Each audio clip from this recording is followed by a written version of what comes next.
Okay, welcome back to Working on the Whale. It's Friday night, and what does an old married couple do? They work on rusty cars. Woohoo! Okay, today's video is going to be, we're going to pull the front drums off, possibly the back as well, and inspect and or replace what needs replacing. First things is get these wheels off. 1970 model year and earlier, they're reverse thread on the lugs. Shauna just asked me 3 times to make sure I had the gun right because it seems so odd to her, and it is. Okay, let her rip. Take them all the way out.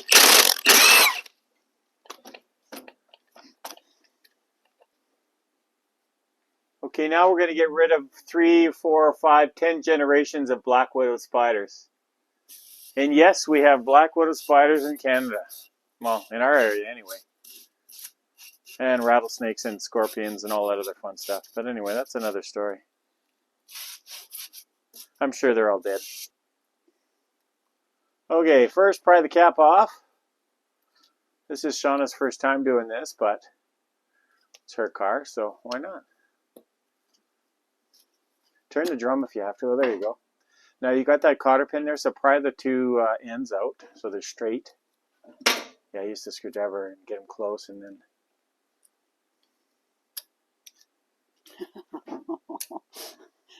I'm going to have to stand at arm's length just so I can see it.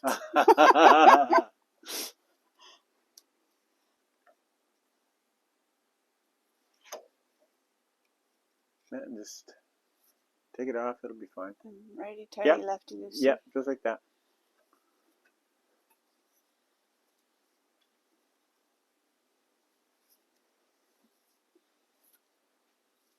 It should come off now. Yeah. Okay, and then wiggle the drum just in both hands and wiggle the drum a little bit, and that bearing will pop out. This? Yeah, just wiggle that if you can. The whole thing? Yeah. Okay, so we had to pry with screwdrivers. The shoes were grabbing the drum quite a bit, but I think we're ready to go here. Yeah, just wiggle it and just set it down. And we'll have a look at what kind of damage is in here. And so far, it actually looks pretty good. It needs to be cleaned. This has obviously been sitting. It's quite a rusty patch there. Probably sitting here or here where the moisture gets at it. Anyway, we'll assess the damage here. Okay, it's off now. The drum is nice and smooth, although it is a little thin.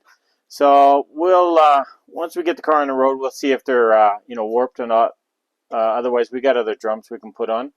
And then everything here looks fairly recent, not new, but it has been replaced. The spring kit, wheel cylinder's not even fully rusted, and shoes are nice. So I think everything's going to be good here to put back together. First thing I want to check is the backside. If this bleeder screw will come loose, if it will, and it does look pretty clean, then we'll just leave everything here. If the bleeder screw breaks off, which they like to do, then of course we've got to replace that. And I have some of those as well. So we'll just give it a shot here. Let's see. Here. So this will be the moment of truth. Oh yeah. So it turned easy. yeah, it cracked real easy and it didn't strip or nothing like that. So we're just gonna dust this off, re-grease, repack the bearings, and put it back together. Okay, so we got some wheel bearing and chassis grease. I'm just gonna fill in the cavity here in the back where the bearing is. I don't want to pop the bearing out to break that seal, so we don't have another one. And I'll use my finger to just squish it in the backside. But they were in good shape. They got a fair bit of grease in them. So we'll just leave it at that. And then I'll take some sandpaper and get rid of this rust. And then we'll pop this back on and we'll go to the other side. So I was concerned that maybe the rust pitting had quite a bit heavy rust there. You can see a little bit of discoloration on the bottom. I was thinking that if I can't get that out, it's going to cause a pulsating pedal for my wife, and of course that won't do. This side looks to be... So here's the bearing. I'm just about to re-grease it. I had a look at it. everything's smooth, which is typically the case with these. So I'm going to repack it with grease, but I'm just amazed at how small and tiny this bearing is for such a large car. So this is my daughter. She's a little camera shy, as you can see. Say hi to the camera. Hi, camera.